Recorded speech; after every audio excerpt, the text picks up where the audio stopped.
You put Jey Uso in, you take Jey Uso out, you put Jimmy Uso in, and you run him all about. He's back in the bloodline, or is he really out? Nobody knows what's about.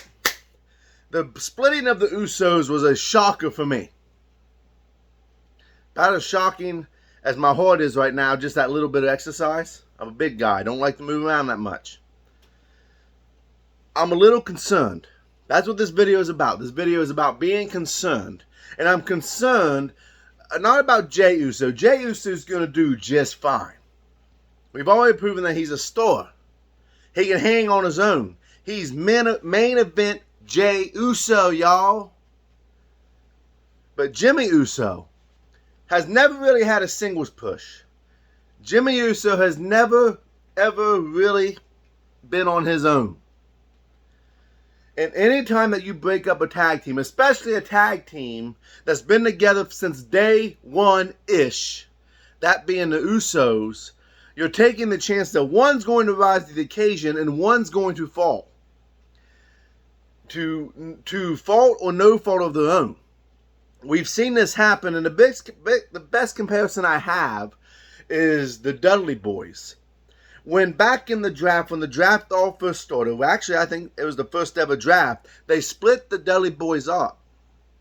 D-Von went to SmackDown to become Reverend D-Von. Testify.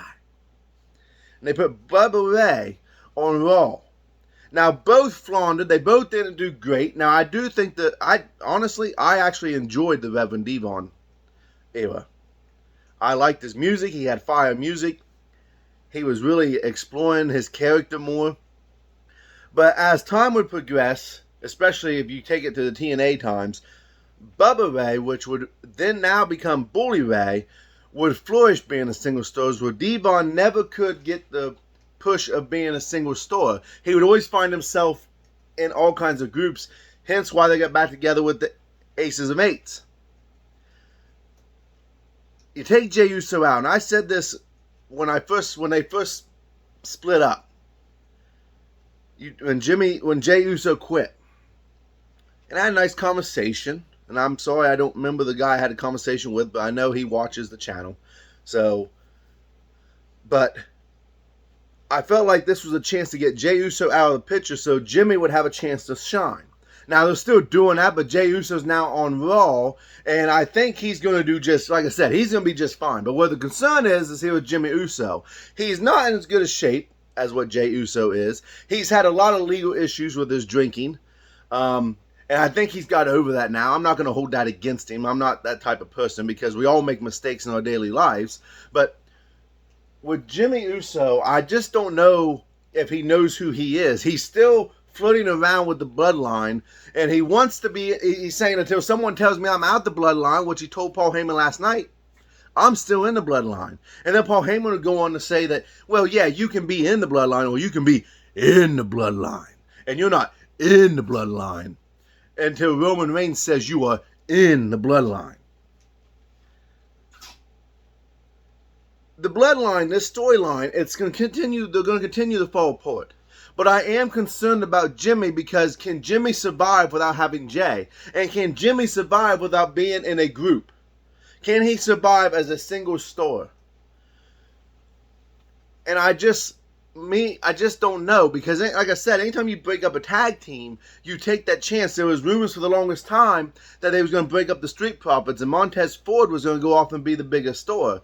And what do you do with D'Angelo Dawkins? Well, what do you do with Jimmy Uso now that he is separated from Jey Uso and now he has to rely on the tag team? We've seen it with Edge and Christian. We've seen it with Matt and Jeff Hardy. Any great tag team that you can think of that's split up, there's always one that kind of falls to the wayside. And unfortunately, I believe this is going to be Jimmy Uso who falls kind of to the wayside. He's not going to get the reactions that Jey gets. He's not going to have the fan approval that Jey gets. Now, if Roman kicks him out of the bloodline, we'll see what happens. But they've both got their own entrance music now. They both have got their own different identity.